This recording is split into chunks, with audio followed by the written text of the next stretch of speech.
Well, welcome to our Lenten devotions, our midweek Lenten devotions. This year for Lent, Pastor Joel and I will be providing short devotions on the Ten Commandments, accompanied by some congregational music and song. We'll combine some of the commandments in our devotions, since there are 10 commandments and only 5 Wednesdays between Ash Wednesday and Holy Week. In this first devotion, I'll be looking at the first 3 commandments, since all 3 have to do with our relationship with God. The first commandment can be found in Exodus 28 and in Deuteronomy 5. It is, "I am the Lord your God, you shall have no other gods."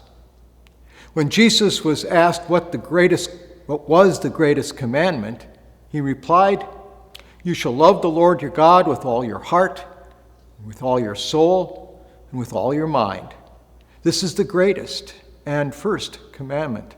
And the second is like it. You shall love your neighbor as yourself. On these 2 commandments hang all the law and the prophets." And loving God with all of our heart, soul, and mind is really what all 3 of the first 3 commandments are about. Whatever we love with our heart, soul, and mind is actually our God. Martin Luther, in his large catechism, put it this way: "A God is a term that we use for those things that we look to for all good and in which we find refuge in all our need. Therefore, to have a God is nothing else than to trust and believe in that one with your whole heart." Luther placed a lot of emphasis on trust. Luther understood God saying to us, "Whatever good thing you lack, look to me for it and seek me. And whatever you suffer misfortune or distress, crawl to me and cling to me. I myself will give you what you need and help you out of every danger. Only do not let your heart cling to or rest in anything else." There are a lot of things that tempt us to cling to or let our trust rest in them. Money, property, great learning, wisdom, power, prestige, family, or honor, and those are just a few. And all these, eventually let you down. There's a time in my past when I placed too much trust in great learning. It distorted the view I had of myself. My value as a human being was too tied up in being a good student. When I didn't do as well as I expected or wanted in my first year in college, it cut deep into my self-understanding. But getting right with God, reorienting my trust back on God, also helped me begin to view myself more holistically.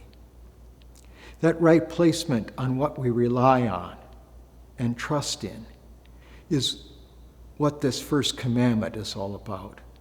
And the second commandment builds on the first and gets a little more specific. The second commandment, you are not to take the name of God in vain.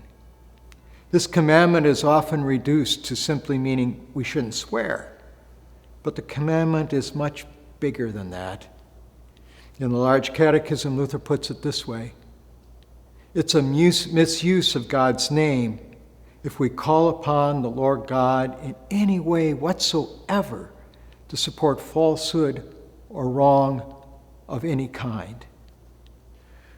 So, this would include co-opting God's name for our cause, claiming that God is on our side, when in fact God is God of all creation, all peoples, all nations. Now, don't get me wrong, I love our country. It's a blessing from God. But we must be careful about making claims about God supporting our notions of nationalism or our notions about our country only being right. It's a way of putting God on our side. God wants us to use God's name for prayer, praise, and worship. The third commandment is remember the Sabbath day, keep it holy. And there's really 2 points to this commandment. Again, both are about our relationship with God. The first is that, like any good relationship, it takes time to build and maintain. It's impossible to maintain a strong friendship with someone you never spend time together with.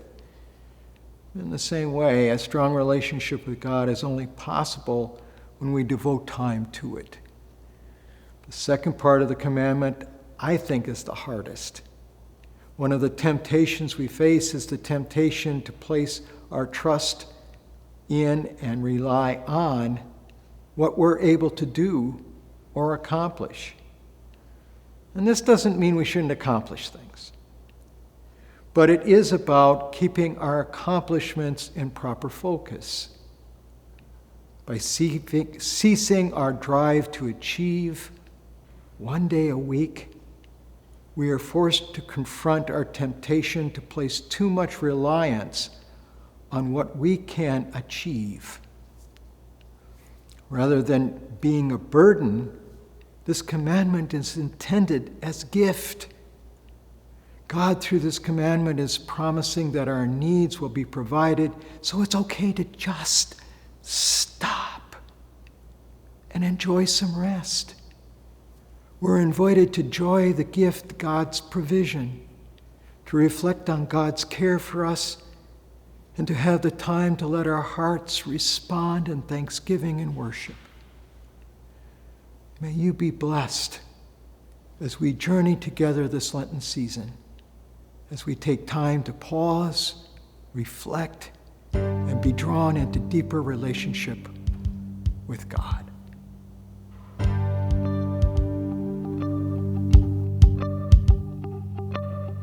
Letting go of every single dream, I lay each one down at your feet.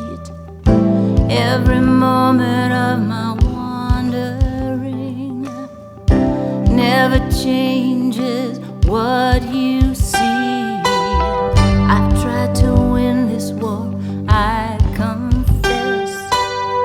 My hands are weary, I need your rest.